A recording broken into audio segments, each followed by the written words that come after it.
Now we have come to the session which is one of the more complicated ones, but also one of the really fun ones, and where you can learn a lot about other people, also about co-producing and collaboration.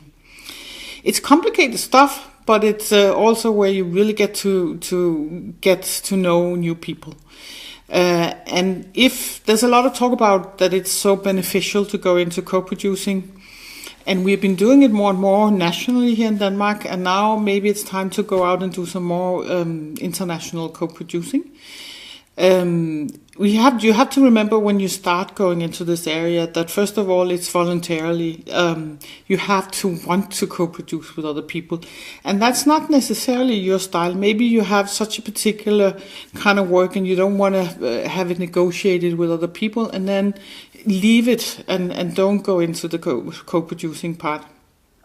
You also have to remember that it's important to keep your basis as a company here in Denmark. Have your home base and nurture that home base also, because that's from that strong base that you actually best possible go out and collaborate and work with other people.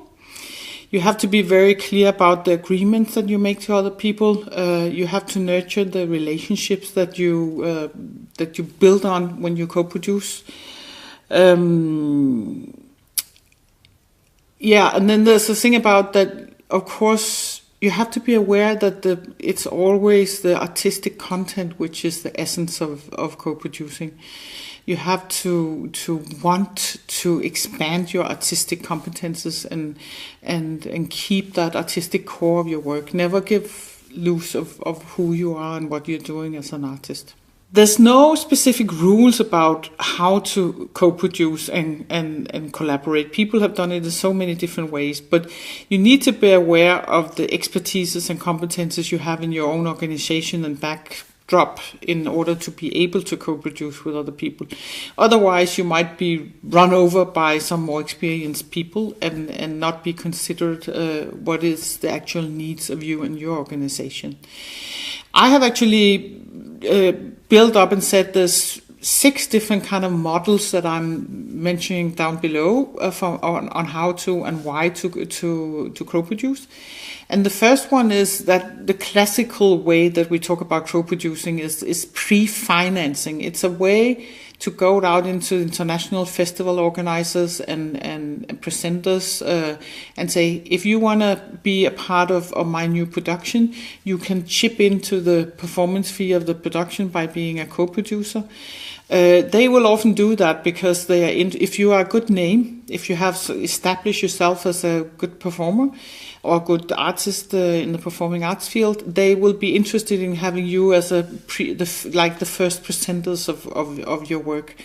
And you, on the other hand, can actually assure at the same time that you have a presentation season. You already maybe have 5 or 6 places where you present your work from the beginning, and you have secured the basic production cost of the performance. And this will often be a stepping stone for further selling of the show. You will be able to invite other presenters to come to these first presentations and see the show, and then you can build an international tour around that. That's been a classical way that it's been done in Europe for more than 20 years, with great success for a lot of big companies. But you can also do some of the basic stuff of that by doing a residency co-producing, which is more leaning into different residency possibilities.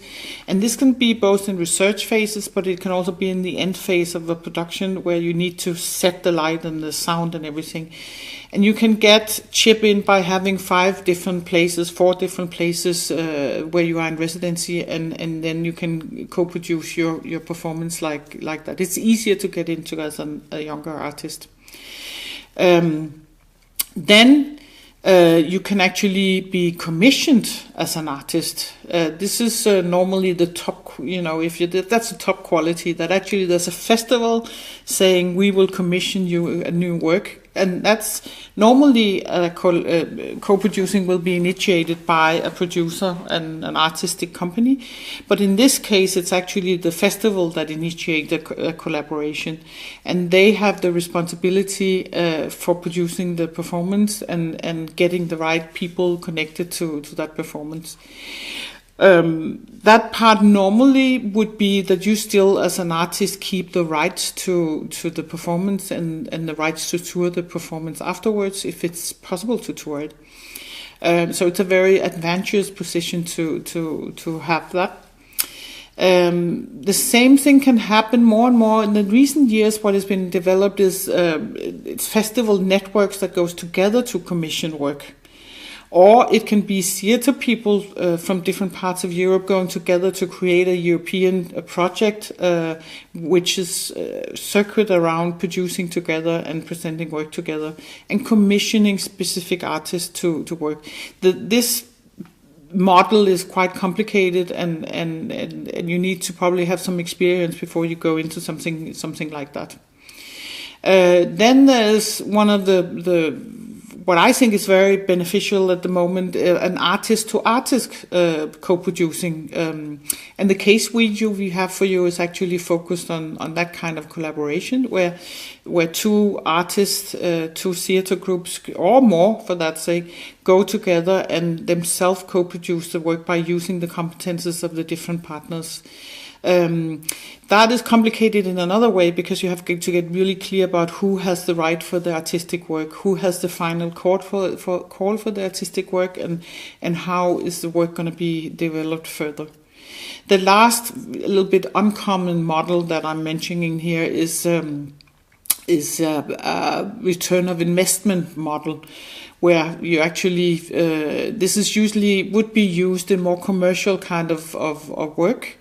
It's beginning to be used in the music theater, the musical area, where you actually ask people to invest money in your production, and they get a return of investment when you start selling the work. It could be a very interesting model to research in coming years. There's a lot of different benefits for the artist and the artist organization, and it's also for the presenters. And I've already mentioned some of them, and I have listed a number down below in the text. So lean into it and see what is actually benefits for you to do why do you want to collaborate or co-produce? And when you start, you have to realize that co-producing often starts with having some kind of conversations. And there's actually some great guides that we have made links to also here. And one of them is called It Starts With a Conversation.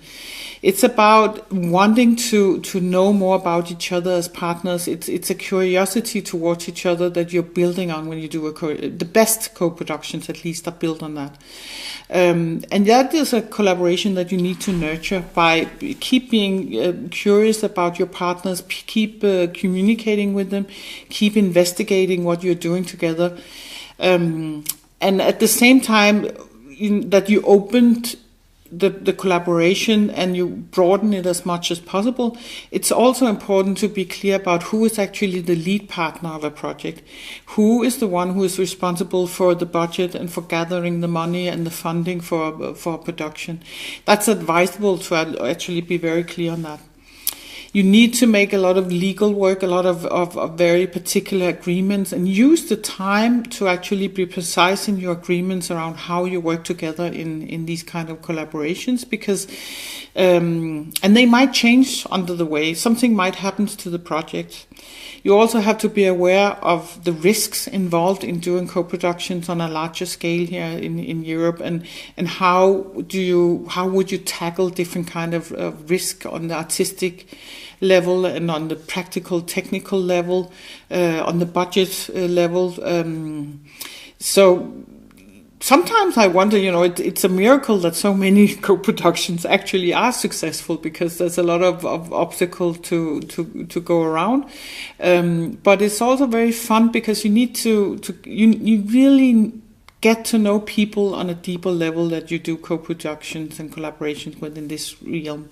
And that's the fun part of it. And hopefully you will also be challenged artistically or challenged in your organization to think new things. You will learn from the people that you collaborate with, and that might actually fuel the way that you work in a local community, and that's the beauty of doing collaboration. But there's a lot of concrete examples and concrete advice in the section below, and the links to the guides that we use. So dig into it and have fun with it.